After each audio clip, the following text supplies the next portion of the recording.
చెప్పలేకపోతున్నాం, మనకి election commission limitations తోటి మనం చెప్పలేకపోతున్నాను, కానీ ప్రజలు ఎంత ఉత్కంఠగా ఎదురు చూస్తున్నాం మనం కూడా అంతే చూస్తున్నాం. రైట్, ముందుగా మనం తెలంగాణ పార్లమెంట్కి సంబంధించి ఏ విధంగా ఉందో చూడబోతూ ఉన్నాం. రైట్, ఒకసారి వీడియో వాల్ మీద మనం ప్రజెంట్ చేసే ప్రయత్నం చేద్దాం. తెలంగాణ పార్లమెంట్ సెగ్మెంట్స్ వైజ్గా అండ్ ఎన్ని వస్తాయి, ఏ పార్టీకి ఎన్ని రాబోతున్నాయని చూడబోతున్నాం. ఓవరాల్గా చూసినట్లయితే కాంగ్రెస్కి 8 నుంచి 9 రాబోతున్నాయి, బీజేపీకి 6 నుంచి 7 రాబోతున్నాయి. ఎంఐఎం యాజ్ యూజువల్ 1 ఖచ్చితంగా కొట్టబోతున్నట్టుగా మనకి ఎగ్జిట్ పోల్ సర్వేలో తెలుస్తుంది. సో కాంగ్రెస్ లీడ్లో కనపడుతుంది 8 నుంచి 9, బీజేపీకి 6 నుంచి 7. కానీ ఇక్కడ ప్రత్యేకంగా మనం గమనించాల్సింది బీఆర్ఎస్కి 1 సీటు కూడా వచ్చే అవకాశం ఇక్కడ కనబడడం లేదు ఈ పార్లమెంట్ ఎలక్షన్స్లో ఈసారి. అది exit poll survey, big TV exit poll survey చెప్తుంది. అశోక్, ఎట్లా చూడవచ్చు మనం? ఎగ్జాక్ట్లీ మీరు చెప్పినట్టే బిగ్ టీవీ గతంలో అంటే తెలంగాణ అసెంబ్లీ ఎన్నికల టైంలో బిఫోర్ మనం పందికోళ్ళ పేరుతో సర్వే ప్రతి కాన్స్టిట్యున్సీలు ఎవరు గెలవబోతున్నారు అనేది ముందు ఎక్స్ప్లెయిన్ చేసాం. సో అది ఎగ్జాక్ట్గా మనం ఇచ్చిన ఇన్ని సీట్లు కాంగ్రెస్కి రావచ్చు, కాంగ్రెస్ అధికారంలోకి వస్తుంది అని అప్పుడు బిఫోర్ చెప్పాం సర్వే. తర్వాత ఎగ్జిట్ పోల్స్ చెప్పాం. ఎగ్జిట్ పోల్స్ కూడా మనం ఇచ్చిన రిపోర్ట్ ప్రకారం ఒక 2-3 సీట్లు అటు ఇటుగా కాంగ్రెస్ పార్టీ అధికారం చేపడుతుందని ఇచ్చాం. అన్ని సీట్లు బిగ్ టీవీ చెప్పినట్టుగానే వచ్చాయి, ఎందుకంటే అంత కరెక్ట్గా ఆల్మోస్ట్ ఖచ్చితత్వంతో అంత పక్కాగా మనకున్న ఒక ఎక్స్పీరియన్స్ టీంతో ఈ సర్వే అంతా కూడా చేయించాం. ఎగ్జిట్ పోల్స్ కూడా అదే క్రమంలో చెప్తున్నాం. ఇప్పుడు మీరు చెప్పారు కాంగ్రెస్కి 8 నుంచి 9 అని. యాక్చువల్లీ కాంగ్రెస్ పార్టీ శ్రేణులకు కొంత నిరుత్సాహపరిచే అంశమే. మీరు చెప్పినట్టుగా 8-9 సీట్లు రావటం అనేది ఒక సెక్టార్ అంతా హ్యాపీగా ఉండొచ్చు, కానీ మిగిలిన సెక్టార్ అంతా ఏంటంటే డబుల్ డిజిట్ అంటే కనీసం 11-12 సీట్లు వస్తాయని వాళ్ళంతా కూడా ఎక్స్పెక్ట్ చేస్తున్నారు. సీఎం రేవంత్ రెడ్డికి చాలా ఛాలెంజింగ్ ఇష్యూ, కనీసం డబుల్ డిజిట్ అనేది ఈసారి చూపించాలన్న ప్రెస్టేజ్ ఇష్యూ కాబట్టి వస్తాయని ఎక్స్పెక్ట్ చేస్తున్నారు. కానీ ఇప్పుడు బిగ్ టీవీ ఇప్పుడు మీరు చెప్తున్న ప్రకారం ఇచ్చిన ఎగ్జిట్ పోల్స్లో 8 to 9 అంటే కాస్త వాళ్ళు ఎక్స్పెక్ట్ చేసిన దానికంటే ఆశించిన దానికంటే 2-3 సీట్లు తక్కువ అని చెప్పాల్సి ఉంటుంది. బీజేపీ ఎక్స్పెక్టెడ్ యాక్చువల్లీ బీజేపీ కనీసం 6-7 సీట్లు వస్తాయని, 5-6 సీట్లు రావచ్చు అని మొదటి నుంచి కూడా అన్నారు. సో అదే క్రమంలో షాకింగ్ ఏంటంటే బీఆర్ఎస్కి 0 వచ్చింది. వాస్తవానికి బీఆర్ఎస్ మిగిలిన అన్ని చోట్ల కూడా సీట్లు రావని మొదటి నుంచి కూడా చెప్తున్నారు. కానీ మెదక్ పార్లమెంట్ నుంచి ఒక్క సీటు, అది కూడా మెదక్ పార్లమెంట్ సీటు ఖచ్చితంగా గెలిచే అవకాశం ఉంటుందని గతం ఇంతకుముందు మనం పందెం కోడి చేసినప్పుడు కూడా టఫ్గా ఉంది కొంత. బీజేపీ, కాంగ్రెస్ అండ్ బీఆర్ఎస్కి మధ్య టఫ్గా ఉంది. అల్టిమేట్గా ఏంటంటే అక్కడున్న అటు హరీష్ రావు ఎఫెక్ట్ కావచ్చు, అటు అదే మెదక్ జిల్లాలో కేసీఆర్ ఎఫెక్ట్ కావచ్చు, వీటన్నిటి నేపథ్యంలో బీఆర్ఎస్కి ఆ మెదక్ ఎంపీ స్థానం వచ్చే అవకాశం ఉంటుంది అనుకుంటే ఇప్పుడు వచ్చిన ఎగ్జిట్ పోల్స్లో అది కూడా రావట్లేదు అనేది తెలియదు. బహుశా అది బీజేపీకి వెళ్ళి ఉండొచ్చు ఏమోనని అనుకుంటున్నాను. ఎందుకంటే బీజేపీకి మనం ఐటమైజ్డ్గా వెళ్దాము, ఒక్కొక్క నియోజకవర్గానికి సంబంధించి, పార్లమెంట్ నియోజకవర్గానికి సంబంధించి మాట్లాడుకుందాం. బీజేపీకి ఎక్కడెక్కడ రాబోతుంది, కాంగ్రెస్కి ఎక్కడెక్కడ రాబోతుందని మనం ఒకసారి గ్రాఫికల్ రిప్రజెంటేషన్లో చూద్దాం. సో ఇది ఓవరాల్గా big TV exit poll survey. కాంగ్రెస్కి 8 నుంచి 9 రాబోతుంది, బీజేపీకి 6 నుంచి 7. Big shocking for BRS, 1 seat కూడా ఈ పార్లమెంట్ ఎలక్షన్లో గెలవలేకపోతోంది బీఆర్ఎస్ ఎగ్జిట్ పోల్ సర్వే ప్రకారం. దేశంలో ఉన్న ఒక 100 టీవీ ఛానళ్ళు, ఒక 100 సర్వే సంస్థలు ఎవరు ఎగ్జిట్ పోల్ చేసినా ఈ చివరిది మాత్రం అది మారదు. అది ఎంఐఎం 1 అనేది అది పక్కా, అది ఎక్కడ వస్తుందో కూడా చెప్పేయచ్చు, అంత పక్కాగా ఉంటుంది. ఆల్ రైట్, ఎక్కడెక్కడ బీజేపీ కాంగ్రెస్ గెలవబోతున్నాయో ఒకసారి చూద్దాం మనం. Right, so here is the result, exit poll survey result మనం చూస్తూ ఉన్నాం. కాంగ్రెస్కి పెద్దపల్లి, నాగర్ కర్నూల్, నల్గొండ, భువనగిరి, వరంగల్, మహబూబాబాద్, ఖమ్మం కనపడుతుంది. బీజేపీకి ఆదిలాబాద్, కరీంనగర్, నిజామాబాద్, మల్కాజ్గిరి, సికింద్రాబాద్, వీటిలో ఈ 2 పార్టీలకు ఎడ్జ్ ఉంది. టఫ్ ఫైట్ ఉన్నటువంటి నియోజకవర్గాలు మనం 3rd రోలో చూడొచ్చు. జహీరాబాద్, మెదక్, చేవెళ్ళ, మహబూబ్ నగర్. సో ఈ 4 ప్రాంతాల్లో మనకి టఫ్ ఫైట్ కనపడుతుంది. మెదక్ ఎక్కడైతే బీఆర్ఎస్ పక్కా అని అనుకుంటుందో ఆ మెదక్ దగ్గర టఫ్ ఫైట్ కనపడుతుంది, అక్కడ ఎడ్జ్ మాత్రం బీజేపీకి కనపడుతుంది ఇందాక మీరు చెప్పినట్లుగా. సో ముందుగా దాని గురించి మాట్లాడుకుంది, ఎందుకంటే ఎక్స్ పవర్లో ఉన్నటువంటి ప్రధాన ప్రతిపక్షంలో ఉన్నటువంటి బీఆర్ఎస్, స్థానికంగా చాలా బలంగా ఉన్నటువంటి బీఆర్ఎస్ మెదక్లో వాళ్ళ కంచుకోవడానికి ఉన్నటువంటి ప్రాంతంలో కూడా ఓడిపోయేటటువంటి పరిస్థితికి వచ్చింది. సో ముందుగా 1 నియోజకవర్గం గురించి మాట్లాడుకుని మిగతా వాటికి వెళ్దాం. ఆల్రెడీ అసెంబ్లీ ఎన్నికల్లో అధికారం కోల్పోయింది బీఆర్ఎస్. కనీసం ఎంపీ స్థానాల్లో 1-2 సీట్లన్నా వస్తాయని వాళ్ళు ఎక్స్పెక్ట్ చేశారు. అది అసలు షాకింగ్. అది కనీసం ఆఖరికి కేసీఆర్, హరీష్ రావు లాంటి బలమైన నేతలు ఉన్న ఆ జిల్లాలో అయినా మెదక్ ఎంపీ స్థానం అయినా గెలుస్తుందని ఎక్స్పెక్ట్ చేశారు. ఇప్పుడు అది కూడా రావట్లేదు. అక్కడ క్యాండిడేట్ బ్యాక్ అనుకోవచ్చా, అక్కడ వాళ్ళకి మైనస్ అయింది అనుకోవచ్చా? క్యాండిడేట్ బ్యాక్ అని చెప్పడానికి వీలేదు, పార్టీ వీక్ అయిందని చెప్పాల్సి ఉంటుంది. ఇప్పుడు లాస్ట్ అసెంబ్లీ ఎన్నికల్లో మీరు ఎంటైర్ చూసుకుంటే ఒక్క హైదరాబాద్ తప్ప, ఒక హైదరాబాద్ సిటీ ఈ జోన్ తప్ప, హైదరాబాద్ రంగారెడ్డి జోన్ తప్ప ఎంటైర్ రూరల్ మొత్తం అన్ని జిల్లాలు కాంగ్రెస్ పార్టీ తుడిచేసింది. కరెక్ట్. సో అందువల్ల బీఆర్ఎస్ పార్టీ రూరల్లో ఉన్న అన్ని జిల్లాల్లో దెబ్బతింది. కొన్ని జిల్లాల్లో అయితే 70,000 80,000 మెజార్టీ వచ్చిన పరిస్థితి ఉంటుంది. సో ఈ నేపథ్యంలో అదే కోణంలో ఇప్పుడు మెదక్ కూడా, ఇప్పుడు మిగిలిన జిల్లాల్లో ఉన్న ఎంపీ స్థానాల్లో, పార్లమెంటు స్థానాల్లో ఏ ఒక్కటి కూడా బీఆర్ఎస్ దగ్గరలోకి కూడా రావట్లేదు. అందువల్ల పార్టీ వీకెన్ అయింది. కేడర్ అధికారం, అసెంబ్లీ ఎన్నికలు ఎప్పుడైతే అధికారం కోల్పోయిందో ఆటోమేటిక్గా కేడర్లో నిరుత్సాహం వచ్చేస్తుంది. రెండోది, అసెంబ్లీ ఎన్నికలు జరిగిన కొద్ది కాలానికి జరుగుతున్న ఎంపీ ఎన్నికలు కావడంతో ఈ ఎంపీ ఓటు ఓడిపోయిన ప్రతిపక్షంలో ఉన్న ఒక రీజనల్ పార్టీకి వేసి ఏంటి ఉపయోగం? నేషనల్ పార్టీ అయిన కాంగ్రెస్ పార్టీ అధికారంలో ఉంది, ఆ పార్టీకి వేస్తే ఉపయోగం ఉంటుంది. లేదా ఆల్రెడీ కేంద్రంలో ప్రస్తుతం అధికారంలో ఉంది బీజేపీ, ఆ పార్టీకి వేస్తే ఉపయోగం ఉంటుంది తప్ప స్థానికంగా ఉన్న ఓడిపోయిన ప్రతిపక్షంలో ఉన్న బీఆర్ఎస్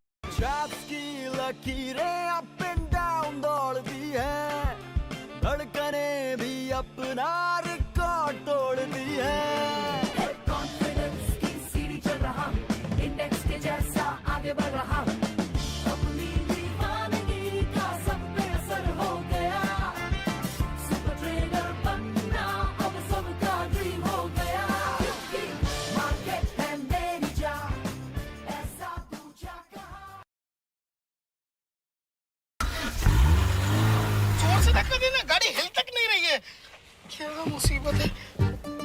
हेलो, मेरा नाम है हार्दिक पांड्या, लेकिन मैं सिर्फ नाम का हार्दिक हूँ। 6 నెలల ముందు ఎన్నికలు జరిపించడం వల్ల అసెంబ్లీ ఇక్కడ ఒక టైంలో జరుగుతుంది, పార్లమెంట్ ఇంకోసారి జరుగుతుంది.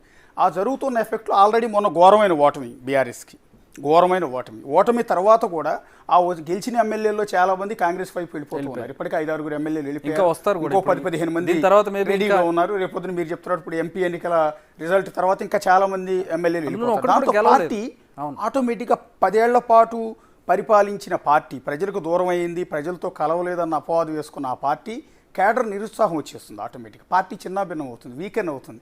ఆ వీకెన్ అయిన ఎఫెక్ట్ ఇప్పుడు ఎంపీ ఎన్నికల మీద చూపిస్తుంది. కానీ ఇదే ఎంపీ ఎన్నికలతో పాటు అసెంబ్లీ ఎన్నికలతో పాటు జరిగి ఉండుంటే మళ్ళీ బీఆర్ఎస్కి ఎంపీ సీట్లు వచ్చి. సో ఈ గ్యాప్ ఎప్పుడైతే వచ్చిందో ఈ గ్యాప్లో ఇందాక ప్రతి ఒక్కళ్ళు ఆలోచించేది అదే, మీరు నేనైనా ఓటర్ ఓడిపోయి ప్రతిపక్షంలో ఉన్న స్థానిక రీజనల్ పార్టీకి ఓటేస్తే ఏంటి ఉపయోగం? పార్లమెంట్ ఎన్నికలు కదా, పార్లమెంట్ అంటే కేంద్రం సైడ్ చూస్తారు కదా. కేంద్రంలో అధికారంలో ఉన్నది ప్రస్తుతం బీజేపీ, లేదా రేపో మాపో అదృష్టం బాగుంటే మళ్ళీ కాంగ్రెస్ అధికారంలోకి వచ్చే అవకాశం, అంటే యూపీఏ లేదా ఎన్డీఏ ఉంటుంది.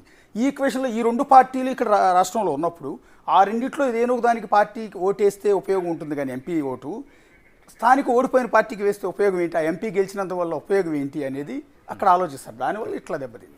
రైట్, ఇక 1 by 1 వద్దాం. కాంగ్రెస్కి సంబంధించి, బీజేపీకి సంబంధించి. కాంగ్రెస్ మనకి ఎక్కడైతే 7 స్థానాలు అనుకుంటున్నామో ఆ 7 స్థానాలకు సంబంధించినటువంటి అంటే ఖచ్చితంగా ఎడ్జ్ ఉండి గెలిచేటటువంటి స్థానాలు చూస్తున్నాం. పెద్దపల్లి, నాగర్ కర్నూల్, నల్గొండ, భువనగిరి, వరంగల్, మహబూబాబాద్, ఖమ్మం. అండ్ బీజేపీ ఇక్కడ ప్రధానంగా, అంటే కాంగ్రెస్ గెలుస్తుందనే విషయం తెలుసు, కానీ బీజేపీ స్థానాలు ఎట్లా గెలుస్తుంది అనేది కూడా ఇక్కడ మనం అనాలిసిస్ చేసుకోవాలి. ఆదిలాబాద్, కరీంనగర్, నిజామాబాద్, మల్కాజ్గిరి, సికింద్రాబాద్. హైదరాబాద్ విషయానికి వద్దాం. ముందుగా మల్కాజ్గిరి, సికింద్రాబాద్ బీజేపీకి సంబంధించి ప్రధానంగా ఏ ఈక్వేషన్స్ ఉన్నాయి? ఖచ్చితంగా మీరు ఇప్పుడు లాస్ట్ అసెంబ్లీ ఎన్నికల్లో మీరు చూడండి, కాంగ్రెస్ పార్టీకి 1 సీట్ రాలా. హైదరాబాద్ సిటీ, రంగారెడ్డి ఈ జోన్లో పర్టికులర్గా సిటీతో కొలాబరేట్ అయ్యి ఉన్న, అంటే వేరు రాష్ట్రాల నుంచి వచ్చి ఇక్కడ సెటిల్ అయిన ప్రజలు ఉన్న, అంటే ఇది ఒక మినీ ఇండియా. ఇలాంటి చోట కాంగ్రెస్ దెబ్బతింది లాస్ట్ అసెంబ్లీ ఎన్నికల్లో. వాళ్ళు ఒకవేళ బీఆర్ఎస్కి ఎందుకు ఓటేశారు, కాంగ్రెస్కి ఎందుకు ఓటు వేయలేదు అన్నదాని మీద ఇంతవరకు విశ్లేషించుకుంటే ఎవరికి సరైన ఆన్సర్ దొరకట్లా, ఓటర్ల పల్స్ అర్థం కాల. సో అలాంటిది 1 అసెంబ్లీ కూడా గెలవలేకపోయామన్న బాధ కాంగ్రెస్ పార్టీలో ఉంది. అలాంటి చోట ఎంపీ సీట్లు మళ్ళీ గెలుస్తుందని మనం భావించలేం. కానీ ఇక్కడ హైదరాబాద్ సిటీలో బీఆర్ఎస్కి ఎక్కువ అసెంబ్లీ సీట్లు వచ్చినాయి. వాస్తవానికి బీఆర్ఎస్కి మీరు చెప్పిన మల్కాజ్గిరి కావచ్చు, సికింద్రాబాద్ కావచ్చు, ఈ 2 సీట్లు బీఆర్ఎస్కి వెళ్ళాలి. కానీ ఆ 2 బీఆర్ఎస్ కాకుండా సిటీలో బీజేపీకి ఎమ్మెల్యే సీట్లు లేవు. కానీ బీఆర్ఎస్ వైపు బీజేపీ వైపు మల్కాజ్గిరి, సికింద్రాబాద్లో ఉన్న ఎంపీ స్థానాల్లో ఉన్న ఓటర్లు ఎందుకు మొగ్గు చూపారు అనేది వెరీ ఇంట్రెస్టింగ్. ఇందాక నేను చెప్పినట్టు ఇక్కడ ఈ ఓటర్ పోలరైజేషన్ అనేది మినీ ఇండియా. ఇది ఎక్కడెక్కడ నుంచో ఆంధ్ర ఓటర్లు ఎక్కువ మంది ఉంటారు, గుజరాత్ నుంచి వచ్చిన వాళ్ళు ఉంటారు, ఎక్కడెక్కడ హర్యానా నుంచి వచ్చిన వాళ్ళు, ఎక్కడెక్కడ వాళ్ళు ఉంటారు. వీళ్ళందరికీ ఇక్కడ ఓటు హక్కు ఉంటుంది. పర్టికులర్గా సికింద్రాబాద్ కాన్స్టిట్యున్సీలో మీకు తెలుసు ఎక్కడెక్కడ నుంచో వ్యాపారులు ఇక్కడ ఉంటారు, ఎన్నో ఏళ్ళ నుంచి స్థిరపడిన వాళ్ళు. వాళ్ళ మైండ్ సెట్ అంతా కూడా నీకు నార్త్ ఇండియన్ ఓటర్లు ఎక్కువ మంది ఉంటారు సికింద్రాబాద్ పరిధిలో.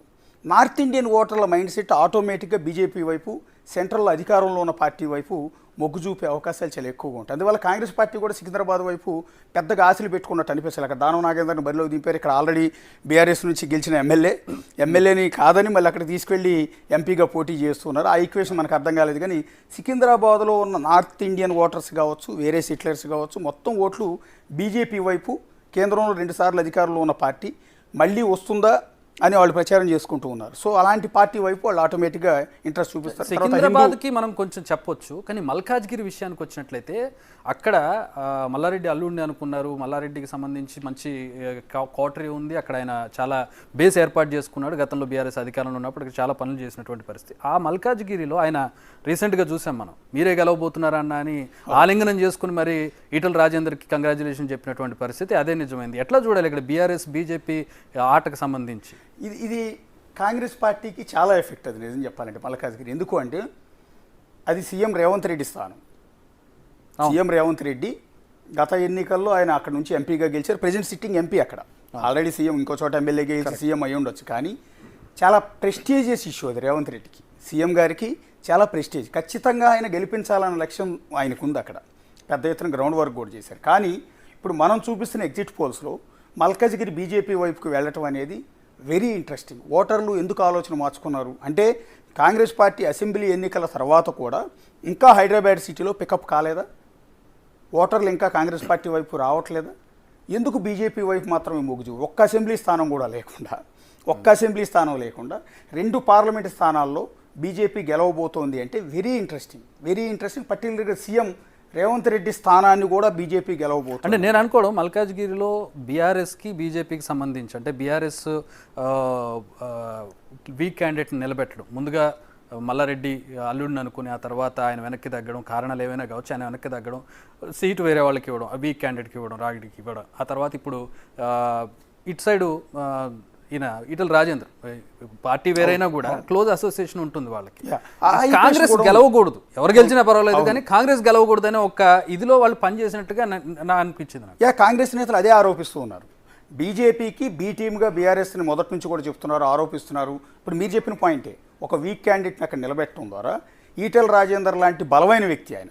ఎందుకు అంటే ఆల్రెడీ గతంలో బీఆర్ఎస్ నుంచి బయటకు వచ్చి అంత ఛాలెంజ్ విసిరి కేసీఆర్ మీద ఛాలెంజ్ విసిరి ఆయన ఆ కాన్స్టిట్యున్సీ నుంచి అక్కడ నుంచి గెలవటం కావచ్చు. సరే మొన్న ఎన్నికల్లో మళ్ళీ అదే కాన్స్టిట్యున్సీ నుంచి ఓడిపోయి కేసీఆర్ పైన గజ్వేల్ నుంచి కూడా పోటీ చేయటం, 2 చోట్ల ఓడిపోవటం. దాంతో ఈటల రాజేందర్ మీద సింపతి చాలా ఎక్కువగా ఉంది. ఈటల రాజేందర్ బీఆర్ఎస్లో నెంబర్ 2 నిజం చెప్పాలి అంటే. సో అలాంటి వ్యక్తి ఇక్కడ ఎంపీగా పోటీ చేస్తుంటే ఆయన అడుగుతున్నది ఒకటే, నన్ను అవమానించి బయటికి పంపించారు, నాకు అన్యాయం చేశారు, అయినా కూడా నిలబడ్డాను, 2 చోట్ల పోటీ చేసి ఓడిపోయాను, నన్ను ఒక్కసారి ఎంపీగా గెలిపించండి అని ఆయన అక్కడ అప్పీల్ చేసుకున్నారు ఓటర్లందరికీ. దానికి తోడు మీరు చెప్పినట్టుగా బీఆర్ఎస్ ఓట్లు, ఎందుకంటే ఆ పార్లమెంటు పరిధిలో ఉన్న ఎమ్మెల్యే స్థానాలన్నీ బీఆర్ఎస్వే. సో మీరు అన్నట్టు ఆ మ్యూచువల్ అండర్స్టాండింగో, లోపాయకార ఒప్పందమో, లేకపోతే ఆ ఓట్ల పోలరైజేషన్, మాకు ఓటే ఎక్కర్లేదు, మాకు ఓటే ఎక్కిపోయినా పర్వాలేదు, ఈటల రాజేందర్ అంటే బీజేపీకి వేయండి అని కొంతమంది బీఆర్ఎస్ నేతలు ఓటర్లకి లోపాయకార ఒప్పందంలో భాగంగా చెప్పించి ఓట్లను బదలాయించినట్టుగా కూడా కొంత ప్రచారం జరుగుతుంది. ఈటల రాజేందర్ దాన్ని ఖండిస్తూ ఉన్నారు. కానీ బయట ఉన్న ఈక్వేషన్స్ అదే, కాంగ్రెస్ మీరు చెప్పిన ఈక్వేషనే కాంగ్రెస్ నేతలు కూడా చెప్తున్నారు. ఆ రకంగా ఓట్లు బదలాయింపు అంటే కాంగ్రెస్ పార్టీని ఎట్టి పరిస్థితులు ఓడించకూడదు, పైగా రేవంత్ రెడ్డి స్థానం కాబట్టి, రేవంత్ రెడ్డి ఎంపీగా గెలిచిన స్థానం కాబట్టి ఈ స్థానం నుంచి కనుక కాంగ్రెస్ లూజ్ అయితే రేవంత్ రెడ్డిని వీకెండ్ చేయొచ్చు అని 2 పార్టీలు అనుకుని కూడా ఈ రకంగా దెబ్బేసుకుంటారు. రాజకీయాల్లో ఏదైనా సాధ్యమే. మనం గెలవనప్పుడు నాకు దక్కంది ఇంకెవరికి దక్కకూడదు. అదే ఇక్కడ ఈక్వేషన్ ఏంటంటే కాంగ్రెస్ గెలవకూడదు, ఈటల రాజేందర్ మనవాడే, అవును, ప్లస్ దానికి తగ్గట్టుగా ఒక ఫ్రెండ్లీ నేచర్ ఉంది మా మధ్యలో అని చెప్పడానికి మల్లారెడ్డి ఆయన ఆలింగనం చేసుకుని మీరే గెలవబోతున్నారు పోటీ చేస్తుంటే ఈ నెల ఇంకొకరికి మీరే గెలవబోతున్నారని ఎట్లా చెప్తాడు ఎలక్షన్ కు ముందే సిగ్నల్ ఇవ్వటం ద్వారా, ముందే ఆ మాట అనటం ద్వారా అది విపరీతమైన వైరల్ అయింది. మల్లారెడ్డి అన్నమాట, అన్న నువ్వే గెలుస్తున్నావు అన్నమాట.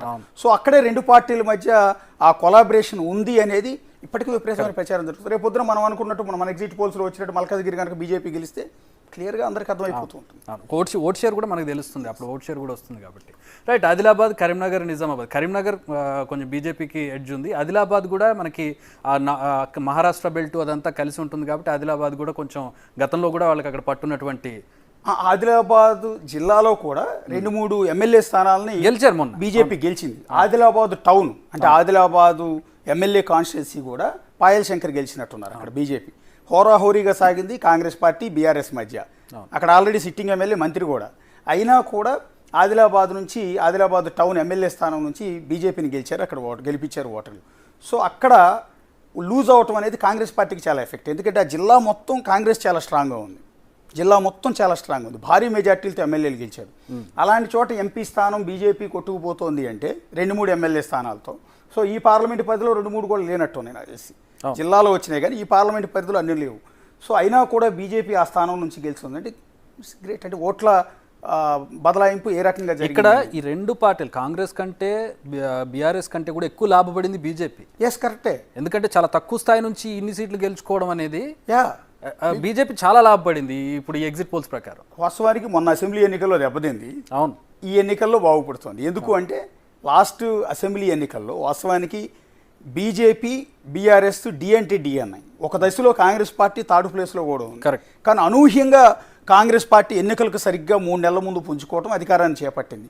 కనీసం బీజేపీ సెకండ్ ప్లేస్లో ఉంటుందంటే థర్డ్ ప్లేస్కి వెళ్ళిపోయింది. చివరికి వాళ్ళు సంతోషించదగింది ఏంటంటే 2018 ఎన్నికల్లో వాళ్ళకు ఉన్నది ఒకే ఒక అసెంబ్లీ, అది కూడా గోషామహల్ నుంచి గెలిచారు. ఈసారి 8 అసెంబ్లీ స్థానాలు గెలిచారు. కానీ నంబర్ 2 అనుకున్న పార్టీ ఒక దశలో మేమే అధికారంలోకి వస్తామని చెప్పారు. అంత డిఎన్ఏ స్థాయిలో ఉన్న పార్టీ 8 అసెంబ్లీ స్థానాలకు పరిమితమైంది. సరే, గత ఎన్నికల్లో 4 ఎంపీ స్థానాల్లో 4 ఎంపీ స్థానాలు గెలిచింది గత ఎన్నికల్లో బీజేపీ. సో ఈసారి మీరు చెప్తున్నట్టు మన ఈక్వేషన్స్ ప్రకారం 3-2-5 గెలిచింది. ఇంకో 2 టఫ్ ఫైట్లో వాళ్ళు గెలిచే అవకాశం ఉంటుంది. ఆదిలాబాద్ వాళ్ళు గెలుస్తున్నారు. కరీంనగర్ ఆల్రెడీ వాళ్ళ సిట్టింగ్ స్థానం కదా, సిట్టింగ్ స్థానం బండి సంజయ్ ఉన్నారు. సో అక్కడ అలాగే నిజామాబాద్ సీటు కూడా వాళ్ళ సిట్టింగ్ స్థానమే కదా. సిట్టింగ్ స్థానం పోయిన ఎన్నికల్లో వ్యతిరేకత ఉంటుంది అనుకున్నాం, బట్ ఉంటుంది. అరవింద్ మీద వ్యతిరేకత, బట్ అరవిందే మళ్ళీ గెలవబోతున్నారు అనేది క్లియర్ గా కనపడుతుంది. ఒకసారి టఫ్ ఫైట్ ఉన్నటువంటి వాటిలో చూసుకుంటే మనకి చేవెళ్ళ టఫ్ ఫైట్ కనపడుతుంది, బీజేపీకి కాంగ్రెస్కి కనపడుతుంది. అక్కడ ఎడ్జ్ కొంచెం బీజేపీకి ఉన్నట్లుగా చేవెళ్ళలో కనపడుతుంది. ఇక మెదక్ కూడా బీజేపీకి కనపడుతుంది. జహీరాబాద్, మహబూబ్ నగర్ మాత్రము 50-50గా కనపడుతుంది కాంగ్రెస్కి బీజేపీకి. జహీరాబాద్, మహబూబ్ నగర్ రెండు టఫ్ అయినప్పటికీ కూడా ఎడ్జ్లో కాంగ్రెస్ పార్టీ బయటపడే అవకాశాలు చాలా ఎక్కువగా ఉన్నాయి. మీరు చెప్పినట్టు మెదక్ అయితే బీజేపీకి వెళ్ళే అవకాశం ఉంటుంది. చేవేళ్ల మాత్రం ఇప్పటికీ టఫే ఉంది. ఎవరు ఊహించలేని, చెప్పలేని విధంగా ఇద్దరు కూడా స్ట్రాంగ్ క్యాండిడేట్లు. అటు ఆల్రెడీ సిట్టింగ్ ఎంపీ కాంగ్రెస్ పార్టీలోకి వచ్చి కాంగ్రెస్ నుంచి పోటీ చేస్తున్నారు. మాజీ ఎంపీ ఏమో బీజేపీ నుంచి బరిలోకి దిగుతున్నారు. సో ఈ నేపథ్యంలో ఇద్దరు స్ట్రాంగ్ క్యాండిడేట్స్ ఉన్నారు. కాబట్టి చేవేళ్ల మనం టఫ్ అనేది చాలా ఎక్కువ ఉంటుంది. ఏ పార్టీ గెలిచే అవకాశం ఉంటుందని ప్రస్తుతానికి చెప్పగలం. అందుకని అది టఫ్లోనే ఉంచేసాం. ఇక కాంగ్రెస్ పార్టీ గెలిచిన ఒక్కసారి పెదపల్లి, నాగర్ కర్నూలు, నల్గొండ, భువనగిరి, వరంగల్, మహబూబ్, ఖమ్మం ఆ పార్లమెంట్ పరిధిలో ఉన్న అన్ని జిల్లాల్లో కూడా కాంగ్రెస్ పార్టీ మెజారిటీ సీట్లు, అంటే ఆల్మోస్ట్ కొన్ని జిల్లాలు క్లీన్ సీట్ కూడా చేసిన పరిస్థితి ఉంది. ఉండేటటువంటిది మన సర్వేకి సంబంధించి ఈ డ్యామ్ అనుకున్న ఖచ్చితంగా డ్యామ్ షూర్ గా కొట్టేటటువంటి పరిస్థితి ఉంటుంది. సో ప్రత్యేకంగా I've got this. ఇన్ని క్యూఆర్ కోడ్స్ పేమెంట్లో తప్పులు అవుతే రూరల్ ఏరియాల్లో మనకి అక్కడ గెలుపు ఖచ్చితంగా కనపడుతుంది కాంగ్రెస్ పార్టీకి. కానీ లాస్ట్ బట్ నాట్ లీస్ట్ ఎంఐఎంకి సంబంధించి హైదరాబాదు ఎంత హడావిడి చేశారు మాధవీలత. అసలు ఈసారి నేను గెలిచి చూపిస్తాను ఏంటి, అసలు ఏ ఈక్వేషన్తో ఆవిడ నిలబెట్టారు, ఏ ఈక్వేషన్తో ఆవిడ అంత హైడ్రామా చేశారు, ఎలాగూ గెలవడం తెలిసి కూడా అసలు ఏంటి ఆవిడ కాన్ఫిడెన్స్ ఏంటి? యాక్చువల్లీ హైదరాబాద్ నుంచి ఎంఐఎంను ఓడించడానికి అన్ని పార్టీలు చేస్తున్న ప్రయత్నాలు ఎప్పటి నుంచి కాదు, ఎప్పటి నుంచో చేస్తూనే ఉన్నారు. కానీ అక్కడ ఉన్న ముస్లిం ఓటర్ల ప్రభావం వల్ల ముస్లిం ఓటర్లంతా వాళ్ళ వైపే మొగ్గు చూపటం, హిందూ ఓటర్లు ఉన్నప్పటికీ, ఆ పార్లమెంటు పరిధిలో ఉన్న హిందూ ఓటర్లు ఉన్నప్పటికీ మీకు సరిగ్గా చూస్తే హైదరాబాద్ పార్లమెంటు పరిధిలో ఓటింగ్ పర్సంటేజ్ ప్రతిసారి కూడా చాలా దారుణంగా ఉంటుంది. కొన్ని కాన్స్టిట్యున్సీలో అయితే మీరు నమ్మరు 16% నమోదైంది last time. 16% only Barkatpura something age జోన్లో 16%, 60 కాదు 16. సో దానివల్ల చాలామంది ఓట్లు వేయటానికి ముందుకు రావట్లా. ఓటింగ్ పర్సంటేజ్ కనుక పెరిగితే మాధవీలత చేసిన అడావుడి కావచ్చు, హిందూ ఓట్లు కంపల్సరీ పర్టికులర్ హిందూ ఓట్లన్నీ కూడా కనుక పడితే ఈక్వేషన్స్ మారుతాయి. కానీ అక్కడ ఓటింగ్ పర్సంటేజ్ పూర్తిగా డౌన్ అవటం కూడా ఎంఐఎంకి చాలా చోట్ల ప్రెస్ అవుతుంది. చాలా కాన్స్టిట్యున్సీలో హిందూ ఓటర్లు కూడా బయటకు వచ్చి ఓటేయట్లా. హైదరాబాద్లో బేసిక్గానే హైదరాబాద్ ఎంటైర్ ఎవరు కూడా చదువుకున్న ప్లేస్ ఓల్డ్ సిటీలో చాలా ఎక్కువ ఉంటుంది. ఆ ప్రకారం బీజేపీ కావచ్చు, కాంగ్రెస్ కావచ్చు, అక్కడ అదర్ పార్టీ ఏది పోటీ చేసినా దెబ్బతింటుంది. ఆ తక్కువ ఓట్లు పడటం అనేది ఎంఐఎంకి ఎప్పుడు ప్లస్ వస్తుంది. అందువల్ల అది ఇక పక్క మాధవీలత ఎంత అడావుడి చేసినా, మాధవీలత రోడ్డు మీదకి వచ్చి పద్యాలు పాడినా, మాధవీలత రోడ్డు మీదకి వచ్చి బాణాలు వేసినా, ఇంకోటి చేసినా, ఏది చేసినా ఆ సీట్ను కొట్టడం అనేది అసాధ్యం అవుతుంది. సీట్ ఓడిపోవచ్చు కానీ మాధవీలతకు ప్లస్ అయింది. ఆవిడ అక్కడ ఓడిపోయినా బీజేపీ వాళ్ళు తీసుకెళ్ళి పార్టీలో మంచి రాజ్యసభ లాంటిది ఇచ్చినా